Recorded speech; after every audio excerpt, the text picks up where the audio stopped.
Hello, I'm Jan with this month's mini morsel, Terrific Toddlers. Last month we talked about the amazing competencies of newborn and mobile infants. This month I'd like to continue my talk about the ages of infancy with what the Program for Infant Toddler Caregivers refers to as older infants, ages 16 to 36 months. Others use the terms toddler and twos when talking about this age group. I like the term older infants because it gives a true picture of what is happening during this stage. In terms of brain development, a toddler is more like an infant than a preschooler. And more importantly, this informs us more of what a child needs and what his capabilities are at this stage. The area of the brain that is responsible for higher level cognitive and emotional function is not fully developed. That's why reasoning and logical thinking gets lost in translation, so to speak. So what are toddlers like? And what is it like to live with a toddler? Or if you're a toddler teacher, a group of toddlers. Well, toddlers certainly have more abilities than a newborn and mobile infant. Their driving quest is for identity. Given this, they are looking for independence and to do things on their own. Me do it is a common statement. In our busy world, this can be a challenge for adults, as of course we can do things quicker and better, but allowing a child to complete a task on his own is a great gift. If we continually step in and do it ourselves, we take away a child's learning and sense of independence. Older infants say no a lot. Oftentimes when they mean yes, they will say no.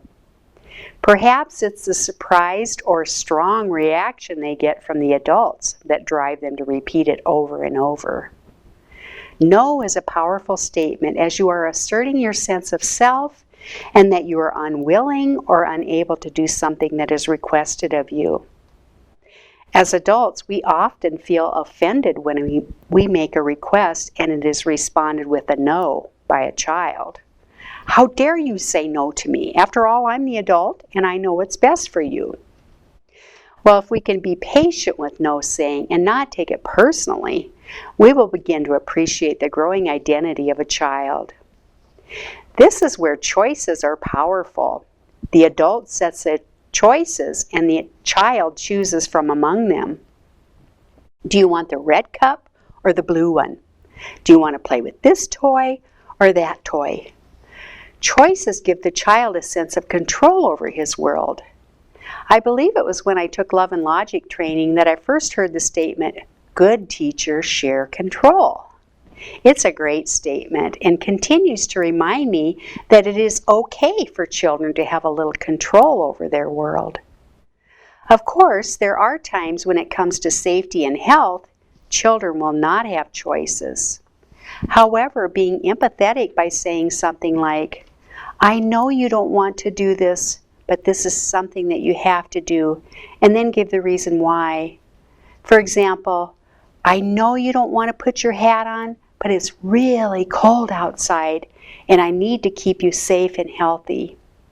Empathy goes a long way.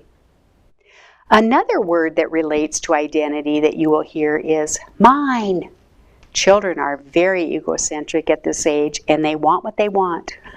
They are the protagonist or main character in the play of life. In addition, everything belongs to me. So even though I put that toy down and have walked away from it, it still belongs to me. Well, this works out fine as long as there are no other children wanting to play with it. But in childcare, where there are other children who feel the same way, it can be challenging. Having duplicate toys of popular items can help with this, along with teaching social skills and positive guidance. This becomes a big part of the day. It's important to remember that children are not born with social skills. Just like any of the other developmental skills, children need to be taught them and then have extended time to practice and acquire them successfully.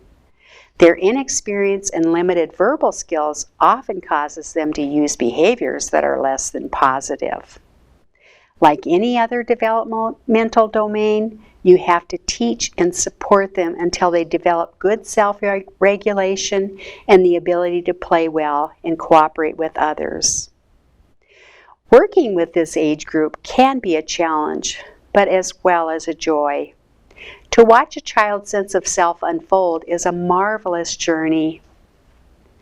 Thank you for joining me as we have explored infancy as such an important time of a child's life. The first 1,000 days of a child's life will be the foundation where all other areas of growth and learning will be built upon. I wish you the best and hope you will look at each day working with infants and toddlers as a joyful and learning experience for not only the child, but for you as the adult too. Thank you for tuning in.